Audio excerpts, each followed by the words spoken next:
दोस्तों, दुनिया के सबसे अमीर इंसानों में से एक मुकेश अंबानी की हर बात खास है। अब चाहे वो नीता अंबानी की 3 लाख रुपए वाली चाय हो या फिर उनकी बेटी की महंगी शादी, अब जब खास चीजों की बात हो ही रही है तो हम उनके घर यानी कि एंटीलिया को कैसे भूल सकते हैं। आज दुनिया का सबसे महंगा घर एंटीलिया ही माना जाता है। दोस्तों, 1300 करोड़ की कीमत वाले इस घर को बनाने में कई साल लगे। इस घर में एक नहीं, दो नहीं, बल्कि 700 से ज्यादा लोग रहते हैं। आपको जानकर हैरानी होगी कि एंटीलिया के हर फ्लोर के मैनेजर को साल के 2 करोड़ रुपए दिए जाते हैं। जी हाँ दोस्तों, चौंक गए ना। चलिए आज जानते हैं कि कैसे बनाया गया एंटीलिया को, क्यों है ये महल जैसा, क्या क्या है इस घर में। चलिए जानते हैं आज की इस वीडियो में। पर वीडियो शुरू होने से पहले अगर आप इस चैनल पर नए हैं या आपने अभी तक इस चैनल को सब्सक्राइब नहीं किया है तो चैनल को सब्सक्राइब करना और बेल आइकॉन दबाना ना भूलें ताकि हमारे चैनल की कोई भी वीडियो आपसे मिस ना हो जाए। तो एंटीलिया के बनने की कहानी शुरू होती है साल 2002 से, जब मुकेश अंबानी के पिता धीरूभाई अंबानी की मौत हो गई थी।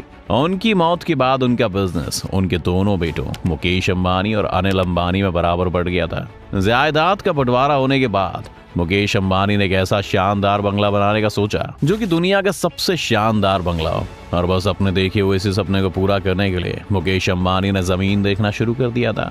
इस बंगले के लिए जमीन ढूंढना इतना आसान नहीं था, क्योंकि मुकेश अंबानी को अपने घर के लिए ऐसी जमीन की तलाश थी कि उनके 27 मंजिला बंगले की इमारत का वजन आसानी से झेल सके और भूकंप और किसी भी नेचुरल डिजास्टर की मार आसानी से झेल सके।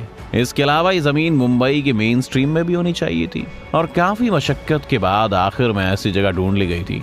ये जमीन मिली मुंबई के अल्ट्रा माउंट रोड पर। इस जमीन को एक अनाथ आश्रम से मुंह मांगी कीमत देकर खरीद दिया गया। इस जमीन को खरीदने के लिए लगभग 21 करोड़ रुपए दिए गए थे। ये जमीन 4 लाख स्क्वायर मीटर बड़ी थी। जैसे ही जमीन खरीदी गई, इस पर एंटीलिया बनाने का काम शुरू कर दिया गया। जब इस घर को बनाने का बजट देखा गया तो इस घर का एस्टिमेट लगभग $2 बिलियन आया, जो कि बहुत ही ज्यादा था। इतना एस्टिमेट सुनकर तो एक बार को मुकेश अंबानी भी चौंक गए थे, और आज तक किसी भी बिजनेसमैन ने घर बनाने में इतनी बड़ी रकम नहीं लगाई है। इस कारण मुकेश अंबानी भी शुरुआत में थोड़ा हिचकिचाए, क्योंकि ये उनकी कमाई का एक बहुत बड़ा हिस्सा था।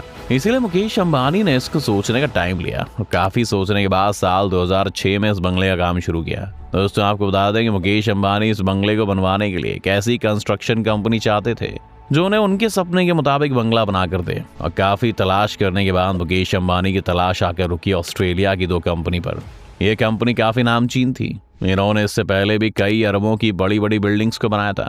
आप जानकर हैरान हो जाएंगे कि इस बंगले की डिजाइन के लिए भी विदेशों से डिजाइनर्स को बुलाया गया, और नीता अंबानी की देखरेख में इस बंगले के डिजाइन को एक आकार दिया गया। अब बंगले का डिजाइन भी तैयार हो गया था और बंगले के लिए जमीन भी तैयार थी। तो बस अब इस बिल्डिंग को बनाने का काम शुरू किया गया। ये बात तो हम सभी जानते हैं कि किसी भी घर या बिल्डिंग को बनाने के लिए सबसे ज्यादा जरूरी जो होता है वो है इमारत की नींव, और खासकर गगनचुंबी इमारतों में तो नींव की वैल्यू और बढ़ जाती है। और इसीलिए एंटीलिया की नींव को मजबूती देने के लिए उसे बनाने वालों ने अलग तरीका अपनाया था। आपको बता दें कि एंटीलिया की फाउंडेशन यानी नींव को बनाने में उसी तरीके का इस्तेमाल किया जिस तरीके से दुनिया की सबसे ऊंची बिल्डिंग बुर्ज खलीफा को बनाने में किया गया। एंटीलिया की फाउंडेशन में लगभग 200 पाइल्स डाले गए ताकि एंटीलिया भूकंप और बाकी नेचुरल डिजास्टर की मार झेल सके।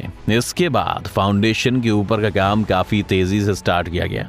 एंटीलिया का काम काफी जल्दी स्टार्ट किया गया, क्योंकि मुकेश अंबानी ने कंस्ट्रक्शन कंपनी को एंटीलिया को 4 साल में पूरा करने के लिए कहा था। इसके पीछे एक बड़ी वजह थी। एक्चुअली मुकेश अंबानी के छोटे भाई अनिल अंबानी ने एंटीलिया की कंस्ट्रक्शन को देखकर अनिल अंबानी ने भी अपने लिए एक ऐसा बंगला बनाने का सोचा। अनिल चाहते थे कि उनका ये बंगला मुकेश अंबानी से भी शानदार हो, इसलिए मुकेश अंबानी चाहते थे कि उनका ये बंगला अनिल अंबानी से पहले बनकर तैयार हो जाए। और इसीलिए मुकेश अंबानी ने कंस्ट्रक्शन कंपनी को 2010 तक यानी कि 4 साल में बंगले का काम पूरा करने के लिए कहा। मुकेश अंबानी ने इसी बात को ध्यान में रखते हुए कंस्ट्रक्शन कंपनी ने तेजी से एंटीलिया को बनाने का काम शुरू कर दिया था। लेकिन यहाँ पर कंस्ट्रक्शन कंपनी के सामने एक बड़ी समस्या आकर खड़ी हुई, वो थी कंक्रीट के जमने की। एक्चुअली दोस्तों, मुंबई का टेम्परेचर गर्मियों में 50 डिग्री तक पहुंच जाता है, और ऐसे में कंक्रीट को जैसे ही ऊपर लेकर जाया जाता तो काम में आने से पहले वो जम जाता। और आखिर में कई बार सोचने के बाद कंस्ट्रक्शन कंपनी के लोगों ने इसका भी एक सोल्यूशन निकाल लिया। फिर कंक्रीट को बनाने का काम रात में शुरू हुआ, और फिर वापस से एंटीलिया को बनाने का काम तेजी से हुआ, और अंत में साल 2010 में मुकेश अंबानी के सपनों का महल पूरी तरह से बनकर तैयार हो गया। आखिर साल 2010 में $2 बिलियन की कीमत में बनी ये 27 मंजिला इमारत बनकर तैयार हो गई। लेकिन आपको जानकर हैरानी होगी कि मुकेश अंबानी जिस घर के बनने का सालों से इंतजार कर रहे थे, उस घर में वो उस साल रह नहीं पाए। दरअसल अंबानी फैमिली गृह नक्षत्रों और ज्योतिष शास्त्र में बहुत मानती है, इसलिए मुकेश अंबानी ने इस घर में प्रवेश करने से पहले बहुत सारे पंडितों से पूछा और तब सब पंडितों ने यही कहा कि साल 2012 में उनके लिए एंटीलिया में प्रवेश करना सही रहेगा और इसीलिए अंबानी ने 2010 में एंट्री ना लेकर साल 2012 में ही घर में प्रवेश किया। साल 2012 में मुकेश अंबानी ने धूमधाम से गृह प्रवेश किया और 50 पंडितों को बुलाकर भव्य रूप से पूजा भी करवाई। दोस्तों, अभी तक हमने बात की कि आखिर एंटीलिया बनकर कैसे तैयार हुआ। अब हम आपको बताते हैं कि आखिर इस एंटीलिया में क्या क्या सुविधाएं मौजूद हैं। कहने को तो मुकेश अंबानी का पर्सनल घर है, पर इसमें रिलायंस इंडस्ट्रीज के अध्यक्ष मुकेश अंबानी के साथ साथ उनके 600 कर्मचारी और रहते हैं।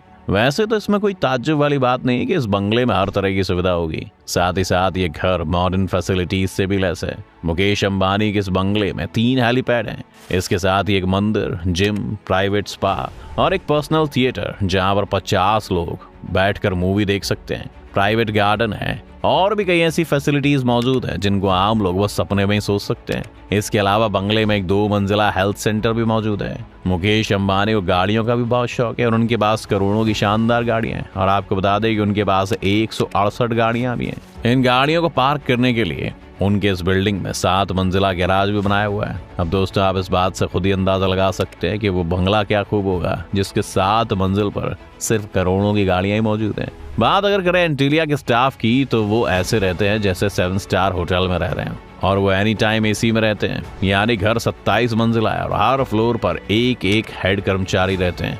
आपको बता दें कि इनके हर फ्लोर के एक मैनेजर को 2 करोड़ सालाना मिलते हैं। इससे आप खुद ही अंदाजा लगा सकते हैं कि आखिर किस हद तक इनके स्टाफ को भी मुकेश अंबानी खुश रखते हैं। और दोस्तों, वो कहते हैं ना कि इंसान की इच्छा कभी पूरी नहीं होती है और ऐसा ही हुआ कुछ मुकेश अंबानी के साथ। उन्होंने एंटीलिया बनाकर अपना सपना तो पूरा कर लिया, पर इसके बाद बहुत जल्दी उन्होंने दूसरा सपना भी देख लिया। मुकेश अंबानी अपने लिए एक दूसरा बंगला बनवा रहे हैं। दरअसल मुकेश अंबानी ने लंदन के बकिंगमशायर के स्टॉक पार्क में कुल 300 एकड़ जमीन खरीदी है और इस जमीन पर मुकेश अंबानी ने 600 करोड़ की लागत से 50 बेडरूम वाला बंगला बनवा डाला है और अब अंबानी परिवार अक्सर उस बंगले में रहना चाहता है। तो दोस्तों, ये थी दुनिया के सबसे अमीर घर एंटीलिया के बनने की कहानी। आपको ये वीडियो कैसा लगा हमें हमारे कमेंट सेक्शन में जरूर बताएं। तो दोस्तों, आज की वीडियो में बस इतना ही। उम्मीद है आपको आज की इस वीडियो से काफी कुछ सीखने को मिला होगा। अगर आपको वीडियो पसंद आए तो वीडियो को लाइक करें और अगर आप इस चैनल पर नए हैं तो जाने से पहले चैनल को सब्सक्राइब करना भी ना भूलें।